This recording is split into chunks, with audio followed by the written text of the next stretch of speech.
अस्सलाम वालेकुम।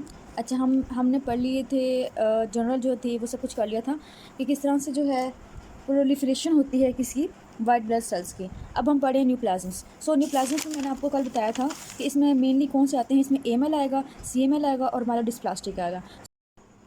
सबसे पहले ना एएमएल और सीएमएल करवाने से पहले मैं थोड़ी सी आपको बात बता दूं, ठीक है, कि जो हेमाटोपोइएटिक स्टेम सेल्स होते हैं बोन मैरो के अंदर, वो डिवाइड करते हैं या तो एरिथ्रोब्लास्ट में तो एरिथ्रोसाइट्स बन जाएंगे, मेगाकैरियोब्लास्ट में आएंगे तो मेगाकैरियोसाइट्स बन जाएंगे, प्लेटलेट्स बन जाएंगे। और फिर एक मैंने बात आपको नहीं बताई थी जो कि मैंने अब बतानी थी, वो ये कि माइलोब्लास्ट बनते हैं। माइलोब्लास्ट के बाद जो है ये ग्रेनुलोसिटिक जो सेल्स हैं वो बनते होते हैं, और मोनोब्लास्ट जो है वो अलग से बनते होते हैं मोनोसाइट के अंदर। अब ये जो माइलोब्लास्ट होता है, ठीक है, ये माइलोब्लास्ट होते हैं परिकर्सर, किसके परिकर्सर होंगे? ग्रेनुलोसिटिक सेल्स के, बेसोफिल्स, इओसिनोफिल्स और किसके? न्यूट्रोफिल्स के जो होगा ये एक प्रोजेनेटर होगा। इसके बाद जो है ना ये डेवलप करेंगे। माइलोब्लास्ट जो है वो डिवाइड करता है इमेच्योर इओसिनोफिल्स के अंदर, फिर इओसिनोफिल्स बन जाते हैं, फिर बेसोफिल्स बन जाते हैं। अगर माइलोब्लास्ट जो है वो डिवाइड करे प्रोमाइलोसाइट्स के अंदर, प्रोमाइलोसाइट डिवाइड करता है किसमें? कन्वर्ट होता है माइलोसाइट में, माइलोसाइट के बाद मेटामाइलोसाइट, मेटामाइलोसाइट के बाद न्यूट्रोफिल्स, ठीक है। आपने ये बात याद रखनी है। अगर हम यहाँ ये देखते हैं कि अगर हेमाटोपोइएटिक स्टेम सेल्स के अंदर कोई इस तरह की जेनेटिक प्रॉब्लम आई है, कुछ इस तरह का जो है ना वो डैमेज हुआ है सेल को कि वो प्रोलिफरेट करना स्टार्ट हो गई है, मीन वहाँ पे इस तरह की म्यूटेशन आई है कि हमें वहाँ के माइलोब्लास्ट मिल रहे हैं। अगर सपोज करें हमें यहाँ पे कुछ इस तरह से प्रॉब्लम आ जाए, प्रॉब्लम इस तरह से आ जाए कि जो माइलोब्लास्ट नॉर्मल थे वो एबनॉर्मल हो जाए, ठीक है, एबनॉर्मल प्रोडक्शन अगर सपोज करें हो जाए तो हमें माइलोब्लास्ट जो है वो बहुत ज़्यादा मिलेंगे। अभी माइलोब्लास्ट बहुत ज़्यादा हो जाएंगे तो इसका मतलब ये है कि बाकी लीनेज को भी इफेक्ट करेंगे, थ्रोब्लास्ट को भी, मैकाकैरियोब्लास्ट को भी, ठीक है, सबको इफेक्ट करेंगे और सबकी ही जो है ना इसके अंदर डेफिशिएंसी हो जाएगी। अच्छा, अब ये बात है कि इसके जो म्यूटेशन आती है वो ना सिर्फ इस लेवल पे बल्कि इस लेवल पे भी हो सकती है। अगर इस लेवल पे कोई म्यूटेशन हो जो सपोज करें तो हर तरह के सेल्स ये नॉर्मल प्रोड्यूस होंगे। एमएल के अंदर जो है वो इथ्रोब्लास्ट पे नॉर्मल होंगे, मैकेरोब्लास्ट पे नॉर्मल होंगे, ठीक है। इसका मतलब ये है कि प्लेटलेट्स की डेफिशिएंसी होगी, प्लेटलेट्स की डेफिशिएंसी होगी, आरबीसीज की डेफिशिएंसी होगी। इसके अलावा अगर हम बात करें सब सेल्स की, इओसिनोफिल्स, बेसोफिल्स, न्यूट्रोफिल्स कम अगर होंगे तो इस पेशेंट को जो है ना वो बहुत ज़्यादा इन्फेक्शन के चांसेस हो जाएंगे। तो ये प्रेजेंट कर सकता है कि इन्फेक्शन है बहुत ज़्यादा पेशेंट को, फलां ये प्रेजेंट कर सकता है। इसके अलावा अगर इरिथ्रोब्लास्ट नहीं बनेंगे तो आरबीसीज कम होंगे, आरबीसीज कम होंगे तो इसको फिटीक एंड पेलरनेस होगी, ठीक है। अगर प्लेटलेट्स एबनॉर्मल होंगे या ख़राब होंगे तो ये पेशेंट प्रेजेंट करेगा एबनॉर्मल ब्लीडिंग के साथ, ठीक है, क्योंकि वो हील नहीं होती, ठीक है। ये आपके जो है ना मेनली यही प्रेजेंटेशन होती है एएमएल की, जिसे हम कहते हैं अक्यूट माइलॉइड ल्यूकीमिया। और इसमें क्या होती है कि इसमें बहुत ही अर्ली जो है ना म्यूटेशन आ जाती है, मीन बहुत जल्दी जो है ना ब्लास्ट सेल्स की म्यूटेशन आ जाती है इसके अंदर।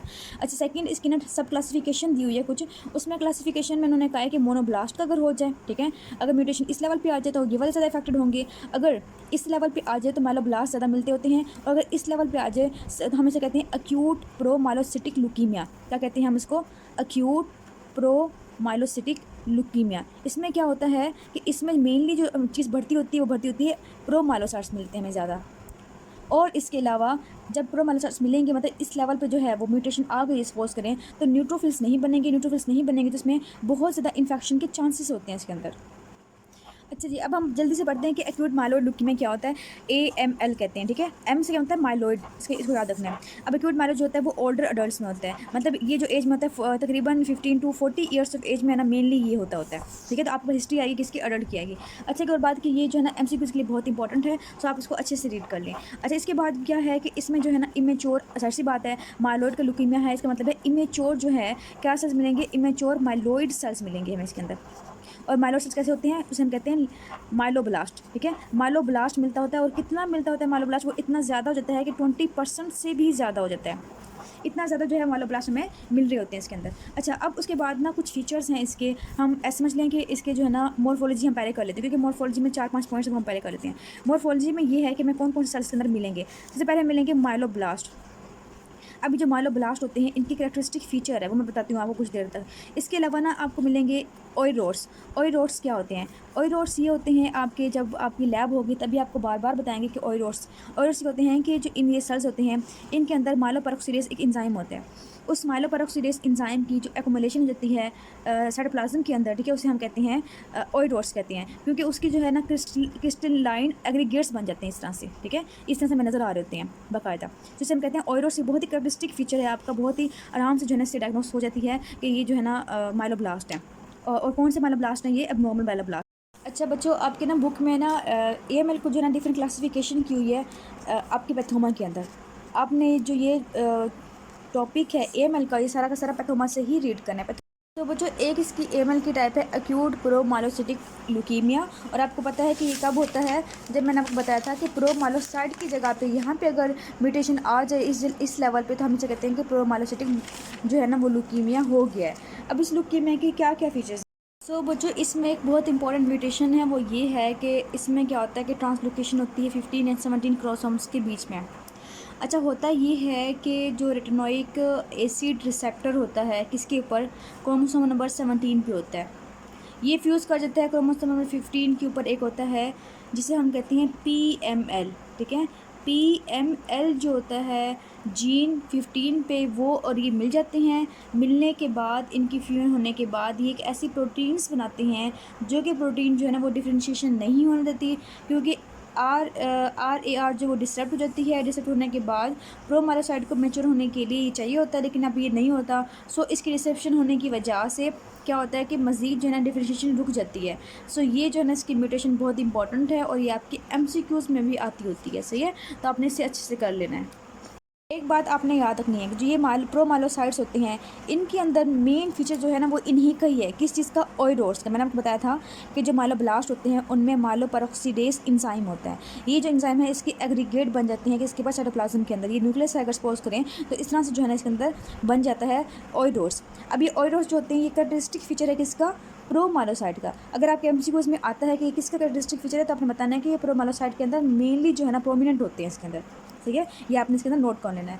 अब ये जो है ये मेनली क्या होता है कि साइटोप्लाज्म के अंदर ये जो होते हैं हम इसे कहते हैं ग्रेन्यूल्स टाइप होते हैं। इस तरह ग्रेन्यूल्स अपीयर होते हैं ये। अब ये ग्रेन्यूल्स होने की वजह से ये क्या करते हैं, ये एक्टिवेट करवाते हैं प्लेटलेट्स को।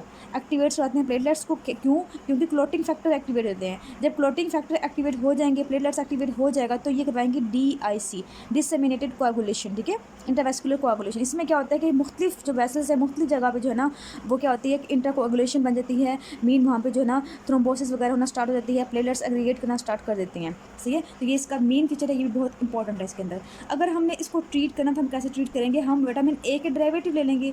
मेन जो RAR था जिसकी डिस्ट्रप्शन हो गई थी हमने इसके बदले कोई और बाहर से दे दें, उससे क्या हो जाएगा, ये ट्रीट हो जाएगा। और ट्रीटमेंट किसकी होती है, R ट्रांस रेटिनोइक एसिड। ठीक है, आपकी बुक में लिखा हुआ है ATRA, R trans retinoic acid. ठीक है, बस आपने इतना याद करना है। अच्छा, उसके बाद जो है ना इसकी सेकंड टाइप जो दी हुई है वो सिंपल सी है। मैंने बताया था आपको कि डिवाइड करता है किसके अंदर, जो हमारे माइलोइड सेल्स हैं वो डिवाइड करते हैं मोनोसाइट के अंदर। ठीक है, तो मोनोसिटिक ल्यूकीमिया भी हो सकता है अगर उसके लेवल पे जो है ना वो डिफ्रेंशिएशन जो है ना वो रुक जाए। ये भी क्या होती है, ये सारी की सारी एक्यूट होती है। सो इस लेवल पर अगर होगी तो आपने बात याद रखनी कि इसका जो माइलोपेरोक्सीडेज है वो इसका फीचर नहीं है, क्योंकि माइलोपेरोक्सीडेज तो फीचर ही माइलोब्लास्ट का है और माइलोब्लास्ट तो जो है ना वो मोनोसाइट बना ही नहीं रहे, मोनोसाइट तो अलग से बनता होता है। सो इसका जो है ना ये फीचर नहीं है इसका। सही है, और इसके अलावा इसके अंदर एक बहुत इंपॉर्टेंट फीचर है कि जो इसके ब्लास्ट सेल्स होते हैं मोनोब्लास्ट सेल्स होते हैं, क्योंकि इसमें क्या होते हैं मोनोब्लास्ट जो है ना वो रेस कर जाते हैं क्योंकि वो डिफरेंशिएट नहीं हो रहे। सो ये मोनोब्लास्ट जाके गम्स में एक्यूमुलेट हो जाते हैं। ठीक है, तो गम्स में इन्फिल्ट्रेशन मिल रही होती है इसके अंदर।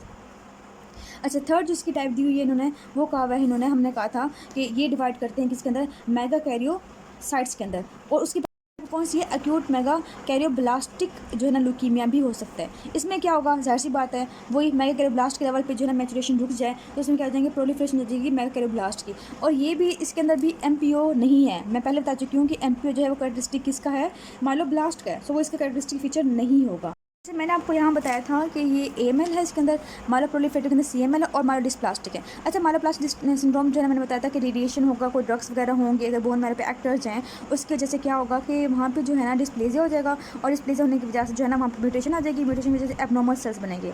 तो ये बात याद रखनी है कि अगर कोई रेडिएशन की एक्सपोजर हुई है उसके बाद AML भी डेवलप कर सकता है, या अगर AML है तो वो माइलोडिस्प्लास्टिक सिंड्रोम भी कर सकता है। तो ये मतलब इंटरचेंज होते रहते हैं इसके अंदर। माइलोडिस्प्लास्टिक को जो है ना AML से डिफरेंशिएट करना तो हम कैसे करेंगे, AML के अंदर जो होते हैं माइलोब्लास्ट 20% से हमेशा ज़्यादा होंगे, जबकि जो माइलोडिस्प्लास्टिक सिंड्रोम है उसके अंदर 20% से क्या होगा, लेस होंगे। ठीक है, ये बात याद रखनी है। तो ये आपके कैरेक्टरिस्टिक जो है ना फीचर्स आगे हैं किसके, एक्यूट प्रोमाइलोसिटिक ल्यूकीमिया के अंदर प्रोमाइलोसाइट्स का। प्रोमाइलोसाइट्स में बताया था आपको कि इसके अंदर क्या होंगे, इसमें ओइडोर्स, ये आपको नज़र आ रहे होंगे लंबे लंबी इस तरह से हैं, ओइडोर्स एक्यूमुलेट हो जाते हैं।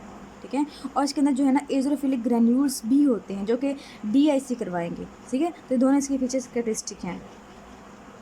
जो आपके ना AML की जो ना फास्ट पेपर्स में आया हुआ है FAB classification, French American British classification होती है AML की। AML क्लासीफाई करती हैं कि किस तरह के ना कितने माइलोब्लास्ट हैं, एक तो इस बेस पे। सेकंड ये कि उसमें कौन से मेनली जो है ना वो प्रोमिनेंट कौन से सेल्स हैं, उसकी बेस पे ना वो क्लासीफाई करें इसको। सबसे पहले है M0, M1 और M2, इसको आपने ना एक साथ याद कर लेना है। अच्छा, M0 में क्या होती है कि बिल्कुल बहुत कम डिफ्रेंशिएटेड जो है ना माइलोब्लास्ट होते हैं। मेन माइलोब्लास्ट बिल्कुल बिल्कुल इमेच्योर होते हैं, और होते भी कितने हैं, तकरीबन 5% होते हैं। बहुत ही इमेच्योर होते हैं, मिनिमली डिफ्रेंशिएटेड होते हैं, या फिर अनडिफ्रेंशिएटेड कह दें आप, लेकिन मिनिमली डिफ्रेंशिएटेड वर्ड्स ठीक है, ठीक है। Minimally differentiated acute myeloblastic leukaemia M0, ये लिखने की जरूरत नहीं है, ठीक है। अच्छा, M1 की अगर हम बात करें तो क्या होता है कि विदाउट मैचुरेशन, मतलब मैचुरेशन अभी नहीं है, लेकिन माइलोब्लास्ट कितने हैं, तकरीबन 10% तक पहुंच गई हैं, लेकिन 10 से भी कम है, 5 से ऊपर है, 10 से कम है, सही है। लेकिन ये भी क्या है, विदाउट मैचुरेशन, यही अपने वर्ड लिखना है इसके अंदर। M2 की बात करें, विदाउट मैचुरेशन क्या है, एक्यूट माइलोब्लास्टिक ल्यूकीमिया। उसके बाद है M2 की बात करें तो इसमें क्या होता है कि विद मैचुरेशन, मतलब अब मैचुरेशन हो गई है, मैचुरेशन हो गई है और 10% से ज़्यादा माइलोब्लास्ट आ गई हैं, और इसके अंदर ट्रांसलोकेशन होती है क्रोमोसोम नंबर 8 और 21 के बीच में, और इसके अंदर ओइड और सेपेड हो जाती हैं, और ये मोस्ट कॉमन टाइप है। देखें, आपने कंफ्यूज बिल्कुल भी नहीं होना, सिंपल सी बातें हैं। M0 किया, M1 किया, M2 किया। M0 में हमने क्या किया, मिनिमली डिफरेंशिएटेड माइलोब्लास्टिक सेल्स हैं। M1 में क्या है, विदाउट मैचुरेशन है। M2 में क्या है, विद मैचुरेशन है, 10% से ज़्यादा होते हैं ये। अब M3 में क्या आएगा, M3 में अब फर्दर टाइप आ गई, उसकी कौन सी, प्रो माइलोसिटिक, जो कि हमने पढ़ी थी, एक्यूट प्रो माइलोसिटिक ल्यूकीमिया। सो M3 में क्या आ गया, प्रो, क्या आ गया, प्रो। सो इसमें क्या होते हैं कि ऑयरोड्स जो हैं इसके अंदर बहुत ज़्यादा होते हैं, मैं पहले बता चुकी हूँ। म्यूटेशन आपको पता है कि 15 और 17 के दरमियान इसमें होती है, और DICB इसी के अंदर होता है। अच्छा, M4 में क्या आएगा, उसकी फर्दर हमने कौन सी टाइप पढ़ी थी, मोनोमाइलोसिटिक पढ़ा था, मतलब मोनोसाइट जो है वो ज़्यादा हो रहे थे। सो एक्यूट मोनोमाइलोसिटिक ल्यूकीमिया, मोनोमाइलोसिटिक कह देंगे, फिर माइलो मोनोसिटिक कह दें, एक ही बात है, ठीक है। तो ये ल्यूकीमिया हो गया। M5 में कौन सा आएगा, सो M4 में कौन सा आया, मोनो, हम मोनो लिख देते हैं। M5 में कौन सा आएगा, एक्यूट मोनोसिटिक ल्यूकीमिया। वहाँ पे था माइलो मोनोसिटिक था, यहाँ पे मोनोसिटिक आ गया, ठीक है। यहाँ पे आप माइलो ऐड कर ले, सॉरी, माइलो मोनोसिटिक। अब कौन सा आएगा, मोनोसिटिक आ गया 5 के अंदर। M6 की अगर हम बात करें तो इसमें कौन सा आता है, एक्यूट इरिथ्रोल्यूकीमिया। अब आपको पता है कि जो ब्लास्ट होते हैं, ब्लास्ट सेल्स होते हैं किसके, ये जो माइलॉइड के होते हैं, ये जाके डेवलप करते हैं इरिथ्रोसाइट्स भी। सो इरिथ्रो का भी ल्यूकीमिया हो सकता है अगर उसकी डिफरेंशिएशन जो है ना वो रुक जाए। लास्ट में है M7, तो M7 में कौन सा होता है, एक्यूट मेगाकैरियोसिटिक ल्यूकीमिया। इसमें क्या होगा, एक्यूट मेगाकैरियोसिटिक ल्यूकीमिया हो जाएगा, मीन इमेच्योर सेल्स इसके मिलेंगे हमें, प्लेटलेट्स मिलेंगे। सो ये आपकी फैब क्लासिफिकेशन है जो कि आपकी बुक में नहीं लिखी हुई, आपने इसको नोट डाउन कर लेना है, और आपने इसको एज सच जो है ना उसको याद कर लेना है। मैंने आपको करवा भी दिया। सो ये आपका AML जो है वो कंप्लीट हुआ।